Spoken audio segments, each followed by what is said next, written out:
Hello everybody, Daniel Markham here with Markham Gardens. Just taking a little walk, little stroll if you will, through the property. And I thought I would talk to you guys real quick about just some of the things that are going on here on the property and kind of explain to you what's going on. Sorry about the traffic noise, but we are right here next to the road. I'm going to try my hardest not to make you dizzy while I'm out here today, but basically, as you can see around me on the property here, try to go slow so I don't make you dizzy, but you see there are wood chips everywhere. Just piles and piles and piles of wood chips. I have had people driving by asking me, what are you doing with all those wood chips? And the answer is fairly simple. But still, it begs the question. So I thought I would explain a little bit of that today. The reason we have so many wood chips and kind of the story behind it. Well, my wife and I moved from Phoenix, Arizona, as I said in our introduction video. If you've seen that, if you haven't seen it, please go back and listen to it. It's just an audio of me basically standing in the street and explaining to you what's going on. But when we arrived here on this property, it's the perfect size property for what we needed. And but most of the property was, although several trees, as you can see, most of the property was covered in what looked like basically beach sand. And anybody that's done any gardening or a lot of growing knows that in beach sand there's not a lot of nutrient value, which means that basically if you plant something in it, you are going to feed it. You are going to take extra care of it because it makes it more difficult for nature to take care of it. So when we moved into the property, the goal was to try to start a nursery. The goal was to try to start planting a bunch of different edibles and things like that on the property. The problem is again, we're planting in beach sand. So what I ended up doing was started looking into different avenues for finding wood chips and mulch and things like that, so that I could put it on the property and allow it to begin breaking down. And as it would break down, it would convert to nutrients and organic material for those plants so that they could grow a little bit easier. Let me go ahead and we'll just keep walking this way. Hopefully I don't make you too dizzy doing this. But so basically I ended up calling a whole bunch of arborists. I called all sorts of numbers from the whole surrounding area.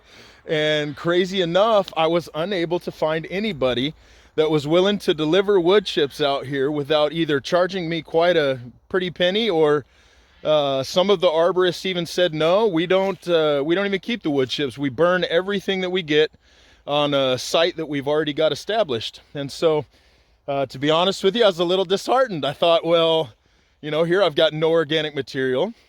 I'm definitely not going to go to the store and purchase, you know, hundreds and hundreds and hundreds of, you know, tons of organic material and soil to bring in to lay on top of this property. We've got about 3/4 of an acre here. And so what ended up happening is I was actually sitting out in the front yard one day, and I thought, you know, I'm a praying man, so I started praying. You know, God, I need organic material. You know that the way you designed it is for organic material to be in the soil, and that's what feeds the trees. That's what keeps us from having to work really, really hard to keep everything going.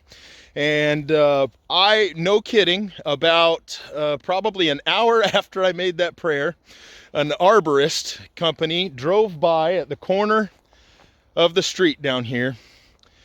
And I had never heard of their name. All the people I had called, all the people I had contacted, I had never heard of this company.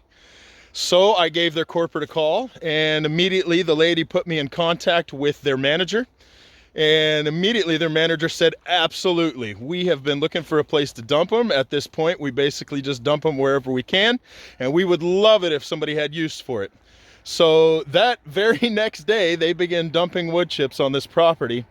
And that was back in probably August, early September. And they dumped and dumped and dumped until basically I had a property full of wood chips. And so just to explain to you kind of how this process works, so that I don't leave you with, he's got a bunch of wood chips. That's great, that's good, everything else. Let me explain it to you.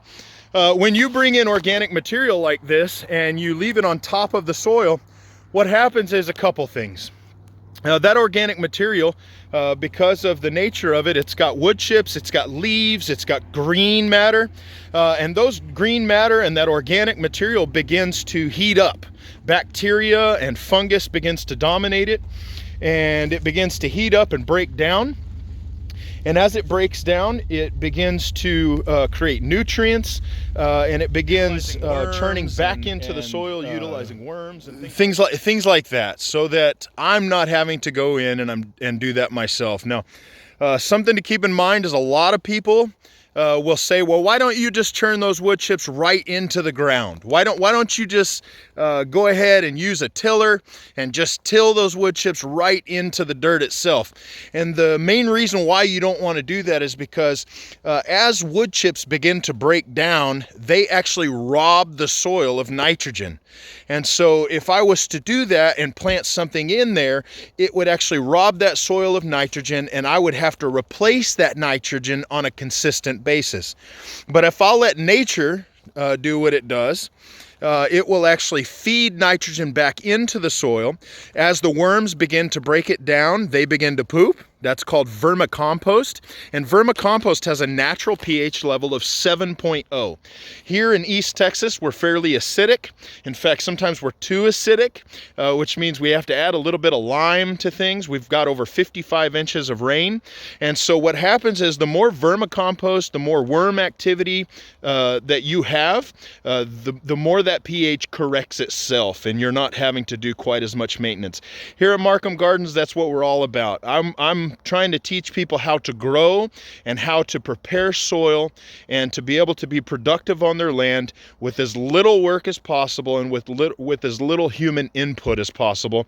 We want to let nature take its course and nature do the job that we've been doing for hundreds of years. So just to give you a little bit of idea of what's going on, as you guys can see, lots and lots of wood chips.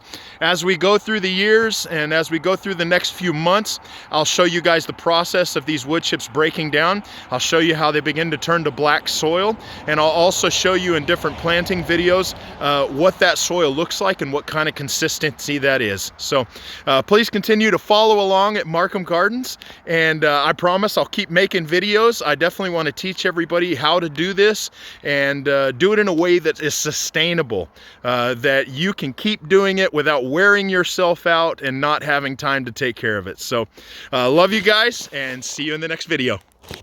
Peace.